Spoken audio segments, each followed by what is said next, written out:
Jogging করতে গিয়ে একটা অদ্ভুত মানুষের সাথে পরিচয় হয়েছে। খোলা আকাশে তাকিয়ে বুক ভরে নিঃশ্বাস নিন, পর সবটুকু দীর্ঘশ্বাস বাতাসে ছড়িয়ে দিন। আপনিও বিউটিফুল হয়ে যাবেন। শালার কোন পাগলের পাল্লায় পড়লাম? ভাইয়া এক বক্স চক আর একটা ডাস্টার দিবেন প্লিজ। এত সুন্দর করে ভাইয়া বলে রে। ভালো আছেন বোন? জি আলহামদুলিল্লাহ, আপনি ভালো? ব্যবসা ভালো না, মনটা ভালো। সরি। না না, it's okay. Chak R duster আছে? আছে তো। একটা ডাস্টার দেন। কি ব্যাপার, তাকিয়ে আছেন কেন? দেন। এমনিতেই দিতেছি। কত? 250, 350 টাকা মাত্র। প্রবতার দেয়াল নিয়ে আপনার কনসেন্ট্রেশন কিন্তু দিন দিন কমে যাচ্ছে। সব প্রেশার আমি আর নিলয় মিলিয়ে নিই। সরি। ইটস ওকে, কিন্তু তো সব কনসেন্ট্রেশন মেবি ওই শহরের পুরো প্রতি, তাই না? ঠিক কনসেন্ট্রেশন না, কোয়েশ্চেন। কোয়েশ্চেন্স তাহলে আরো ডেঞ্জারাস। মনের মধ্যে সারাক্ষণ একটা প্রশ্ন, কেসে কেসে কেসে। শহরের পুরনো বালককে একবার দেখা দরকার। চাইলেই দেখা হয়ে যেতে পারে। কিভাবে? শোন, তুই তো ভোরে যাস আর ওই ছেলে মেবি পরে আসে। 10টা 12টার দিকে গেলে হয়তো বা তার সাথে দেখা হয়ে যেতে পারে। Good idea, thank you. Hello. আসসালামু আলাইকুম দাদি। ওয়ালাইকুম আসসালাম। কে তুমি? নতুন বালিকা? জি দাদি। আল্লাহ তোমার ভালো করুক। আমার নাতি না কারো কথা শোনে না, তোমার কথা শুনবে। তুমি না ওকে একটু সোজা করো। এত রাগি রাগি কণ্ঠে কথা বলা ঠিক না। কি আশ্চর্য, কে আপনি? নতুন বালিকা। আপনার ওয়েল উইশার। আপনার হার্ট রিস্টার্ট দেওয়ার জন্য কল দিয়েছি। করছি। কেউ একজন লিমিট ক্রস না করলে আপনার লাইফটা বিউটিফুল হবে কিভাবে? ঠিক আছে, তাহলে বল শুনি। দেখেন, আপনি কিন্তু এখন বাড়াবাড়ি করছেন। ফোন রাখেন আপনি। কল দেয়া দরকার, একটা সরি বলা দরকার। সরি। ঠিক হয় নাই, সরি। কি ছিল? আমি আউটসাইডার হয়ে বেশি ইন্টারফেয়ার করে ফেলেছি। না, আপনি ঠিক আছেন। চুপ করে আছেন কেন? বলেন।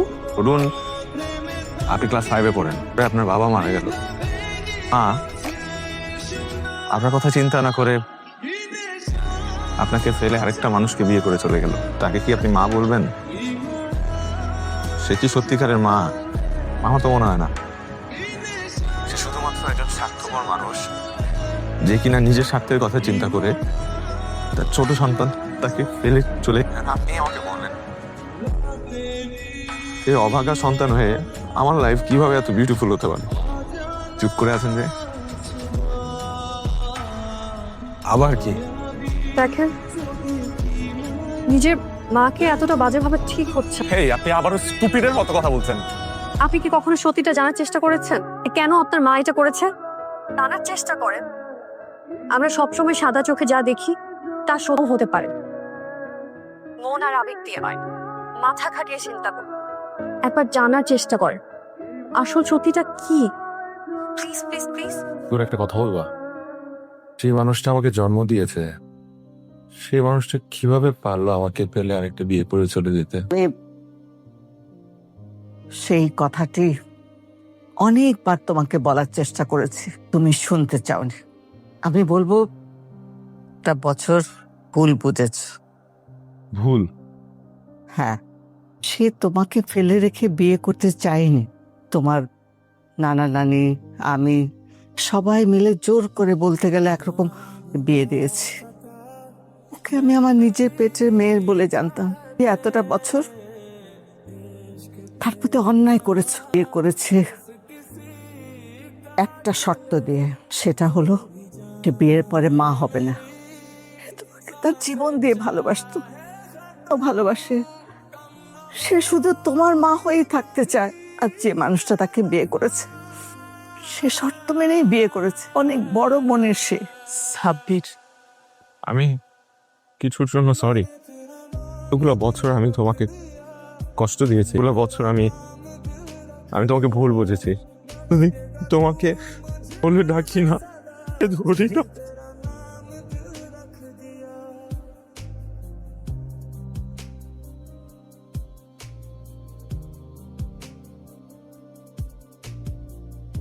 তুমি তুমি আমার সব কিছু বুঝতে পারবে।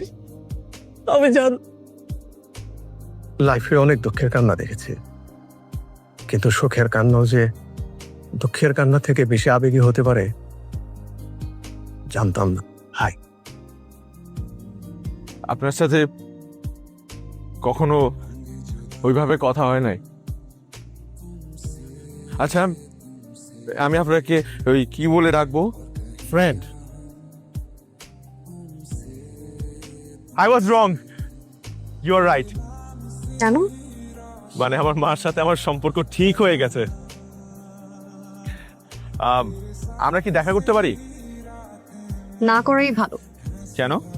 এই যে না দেখে না চিনে এত সুন্দর একটা অনুভূতির সম্পর্ক তৈরি হয়েছে আমাদের। আপনি কি আমার তুমি হবেন?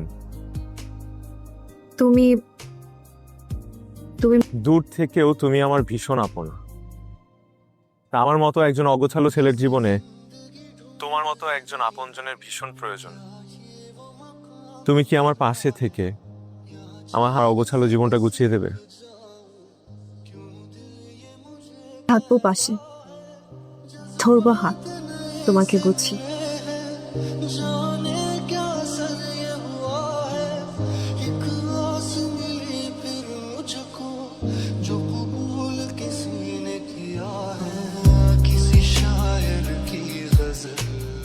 ভাবতেছি এটাকে আর কষ্ট দিব, এবার দেখা করেই ফেল। করেই ফেল। বলি, ও তো খুশিতে লাফায় উঠবে। মেসেজ পাঠা। চলো দেখা করে ফেলি। Sure? 100%। Yes! Sorry sorry sorry sorry. কবে, কখন? Next Friday. কিন্তু আমাকে দেখে তোমার যদি ভালো না লাগে? আমাকে দেখে তোমার ভালো নাও লাগতে পারে, তোমাকে আমার ভালো লাগবে, কারণ আমি তোমার ফেস না, তোমার সোলটাকে ভালোবেসেছি। যদি দেখতে ভূতের মতো হও তবুও। আমিও সেম, তুমি দেখতে পেতনির মতো হলেও তোমাকেই ভালোবাসি। দেখা হলেই বুঝবো। ওকে, তাহলে কাল দেখা হচ্ছে। ইয়েস, কাল 9টায়। ওকে, দেখা হচ্ছে। Good night. Good night.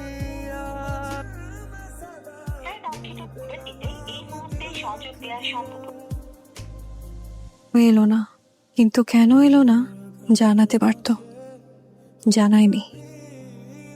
Slip phone off. আমি কি কোনো ভুল মানুষের ধোকায় পড়লাম?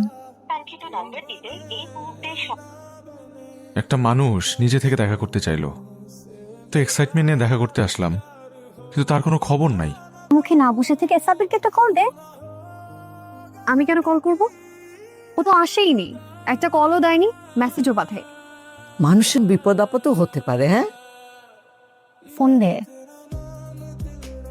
দে। আসে উনি, না আসার কারণও বলে, আবার ফোন থেকে বিজি। তোমার নিজের ফোন বিজি আর তুমি আমাকে বলতেছো যে আমার ফোন বিজি কিনা? আমি তোমাকে ট্রাই করছি, বিজি। তা আমিও তো ট্রাই করছিলাম। ওকে, তাহলে বেবি দুজন একসাথে ট্রাই করছিলাম। ওকে, মেনে নিলাম। এখন বলো কেন কল করছো? তুমি বলো কেন কল করছিলে? তুমি এই টোনে কথা বলছো কেন আমার সাথে? তুমিও তো ভালো টোনে কথা বলছো না। ভেবেছিলাম তুমি মনে হয় বদলে গেছো। মানুষ আমাকে রেস্টুরেন্টে 2 ঘন্টা দেখা করবে বলে অপেক্ষা করিয়েছে, কি ফিলিং নাই, সে উল্টা আমার সাথে এরকম বিহেভ করতে, এই টোনে কথা বলছে। How is it possible? কি বললা তুমি? আমি চাইনি। শোনো, আমি রাইট টাইমে গিয়েছি, তোমার জন্য ওয়েট করে চলেও এসেছি। ইভেন ফোনও বন্ধ ছিল। আরে বাবা, আমি ঘুম। আর কি বললে? তুমি গিয়েছিলে? তাহলে কি আমি মিথ্যা কথা বলছি? সেটাই তো মনে হচ্ছে। তুমি না যাও, তুমি ওই রেস্টুরেন্টে যাও, গিয়ে খোঁজ নাও, ওদেরকে জিজ্ঞেস করো যে আমি রাত 11টা পর্যন্ত অপেক্ষা করেছি কি না। ওয়েট, রাত 9টা মানে?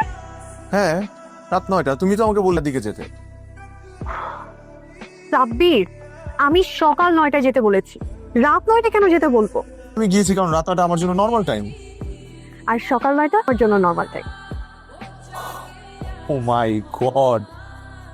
তার মানে সকাল 9টায় গিয়েছিলে আর আমি রাত 9টায় গিয়েছিলাম। সেটাই তো মনে হচ্ছে।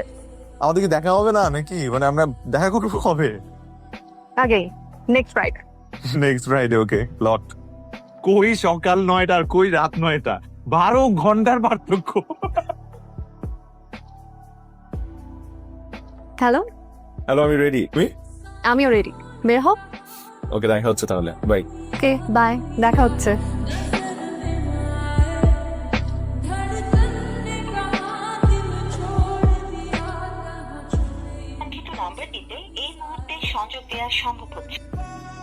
দেখুন, উনি তো লিভারে 12টা বাজিয়ে ফেলেছেন। বেশ ইয়াং এজ থেকে alcohol addicted, drunkard and chain smoker, সাথে uncontrol lifestyle. It's a total mace.